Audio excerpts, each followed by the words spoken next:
Assalamualaikum warahmatullahi wabarakatuh. Saya Fadilah Hanafi Abdul Ghani ingin mempresentasikan kritik terjemahan syair-syair hikmah Kiai Haji Wahid Hasyim.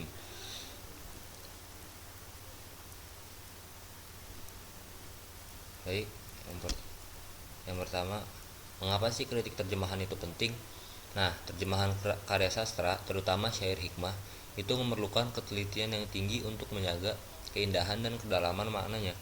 Nah, kritik terjemahan ini membantu kita memahami nuansa bahasa sumber dan memastikan pesan aslinya itu tersampaikan dengan tepat kepada pembaca.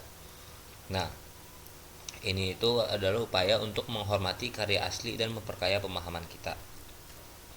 Lanjut saja ke kritik syair yang pertama, yaitu teks sumbernya berbunyi wala syai'un yadumu fakun hadisan jamilal dzikri fad dunya hadis, yang mana terjemahan aslinya yang dikritik itu adalah tak ada satupun di dunia ini yang kekal, maka ukirlah cerita indah sebagai kenangan karena dunia memang sebuah cerita.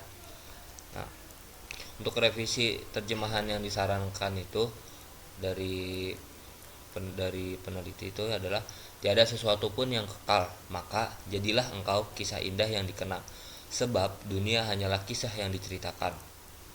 Nah, untuk penjelasnya, syair yang pertama ini kan berbicara tentang kefanaan dunia dan pentingnya meninggalkan jejak yang baik. Nah, untuk terjemahan yang awal, yang aslinya itu tuh kurang menangkap kedalaman makna hadis dan cenderung menafsirkan secara bebas.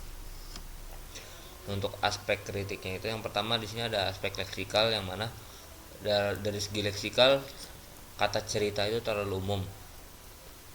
Yang bagus itu adalah kata kisah atau pembicaraan yang dikenang, itu lebih tepat. Nah, dari segi struktur, terjemahan awal ukirlah cerita indah itu adalah tafsir bebas. Nah, dari segi register perlu lebih puitis dan bernuansa hikmah.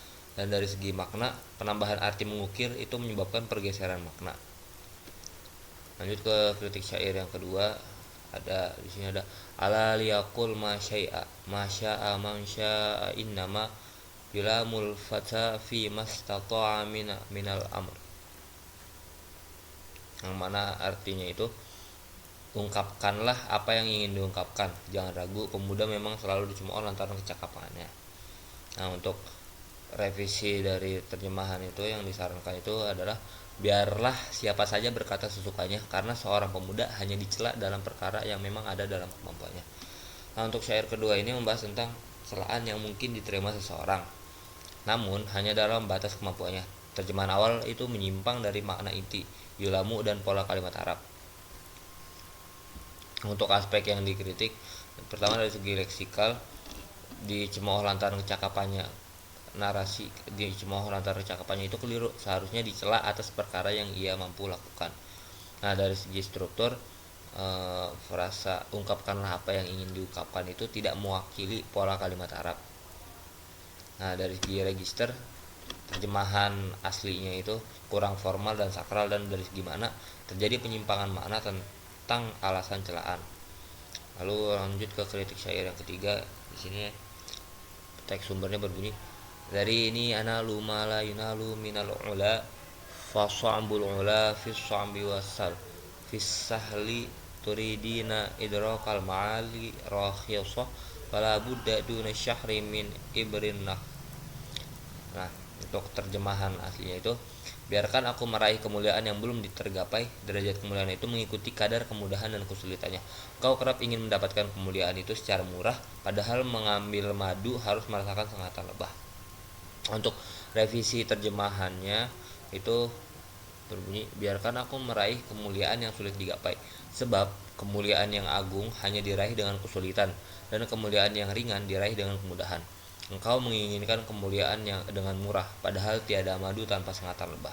Nah, untuk syair ketiga ini menekankan bahwa kemuliaan itu tidak dapat didapat dengan mudah, melainkan harus melalui perjuangan. Metafora sengatan lebah untuk madu itu kuat di sini. Nah, untuk aspek kritiknya, yang pertama dari segi leksikal, frasa derajat kemuliaan itu kurang puitis. Yang bagus itu lebih baik itu menjadi kemuliaan yang agung. Nah, dari segi struktur ini perlu perbaikan untuk menjaga keindahan syair, seperti pada kalimat kemuliaan agung hanya diraih dengan kesulitan. Nah, dari segi register, untuk terjemahan yang aslinya itu kurang retoris, perlu menjaga nuansa syair. Dan dari segi makna, frasa pengambil madu harus merasakan sengatan lebah itu lebih ringkas menjadi tiada madu tanpa sengatan lebah. Nah, untuk kesimpulan dari kritik syair syair-syair hikmah kayak Juwayat Hashim ini dari terjemah dari kritik ini tuh menunjukkan betapa pentingnya ketelitian dalam setiap aspek penerjemahan, dari baik itu dari segi leksikal sampai makna. Setiap pilihan kata dan struktur kalimat itu bakal mempengaruhi banget pemahaman dan apresiasi terhadap karya asli. Nah, poin pertama itu dari peningkatan akurasi. Revisi terjemahan menawarkan pemilihan pemahaman yang lebih tepat sesuai sumber. Dan dari segi penjagaan estetika, ini upaya untuk mempertahankan nuansa puitis dan retoris syair. Dan dari segi pembelajaran berkelanjutan, proses kritik ini tuh menjadi contoh bagaimana kita dapat terus menyempurnakan terjemahan karya-karya berharga. Sekian presentasi dari saya, kurang lebihnya saya mohon maaf. Wabillahi taufik wal hidayah. Wassalamualaikum warahmatullahi wabarakatuh.